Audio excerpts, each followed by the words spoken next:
Alright, this is the third video in a set of three focusing on 16th note diddles. Alright, this is called the 16th note diddle breakdown, third set.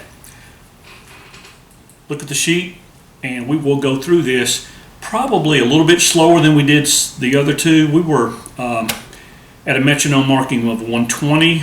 I believe we're going to slow this one down to 110. There are more diddles involved. If you look at the pattern, it's easier to figure this out and to remember it. If you remember this, the tap is going to move, all right? So if you'll look at the second line of A, the second line of B, and so forth, the tap is on 1 in A. The tap is on the next beat. If you'll think of it as 2, but it's not actually 2. It's the second beat in the 4-note grouping. In letter C, it moves to the third beat, or the third note in the 4-note grouping.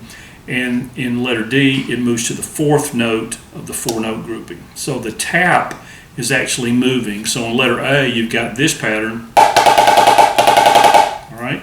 Letter B, you've got this. Letter C, and letter D. So if you're a novice at this, and this is what this video is intended for, the novices out there, the younger players who have perhaps seen these patterns in music but haven't really quite figured out what to do, this will break this down into a slow motion rendering of this. So if you look at letter A, we've got this. Alright, so once you have the sticking down, we will play the second line, which will be what you'll see in music.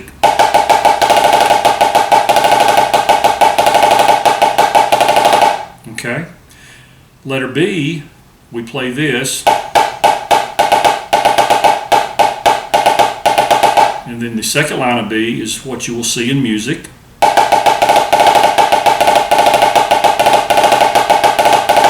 Alright. Letter C, we move the tap one more note to the right, as in, and then the diddle pattern in the second bar, the second line of C will be,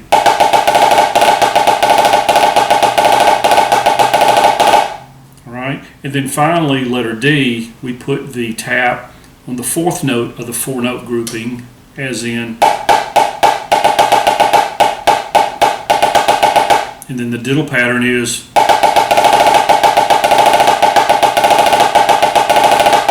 all right, so the first diddle pattern, letter A,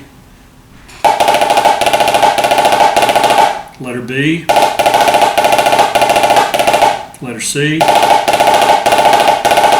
and letter D. Okay, and you'll see this in music. You'll see combinations thereof. And so, now let's go back and let's set the metronome at 110 and play letter A.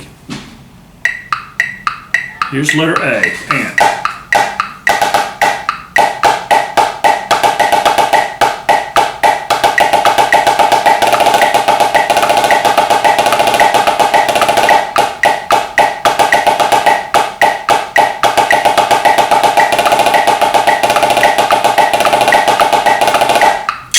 Okay, here's letter B.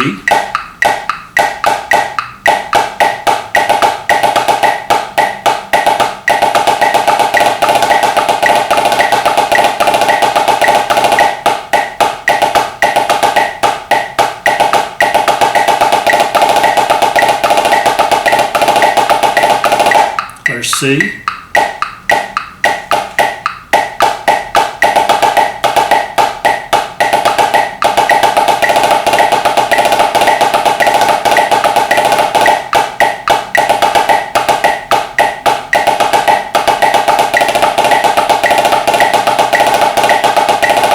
Letter D.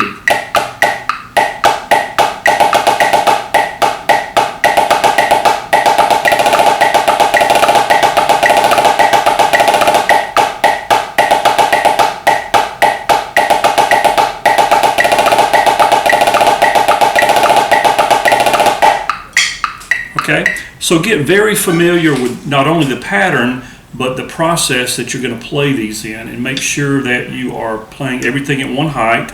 Don't accent, don't go. This is the natural tendency, is to accent the tap note, which in letter A would be. Now you may see that in music, but when you're practicing these and getting the interpretation correct, as in there's a tap and then a diddle, making sure there's a space there, all right, not a slur. That's the way we play it back in the 70s. We would play that figure in letter A would be. All right, but it needs to have a little space. Okay, it's easier to get it clean with multiple players. It's called correct interpretation.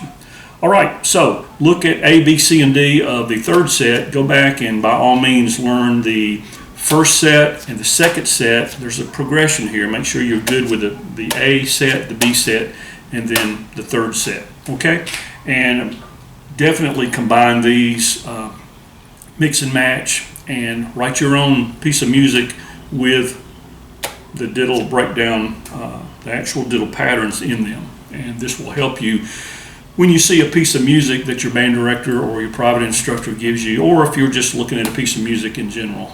These will become very familiar to you. Get the patterns in your hands, get the muscle memory, so that when you see these, you're not having to really think about it. It's just an auto play. All right, so practice these and have a great day.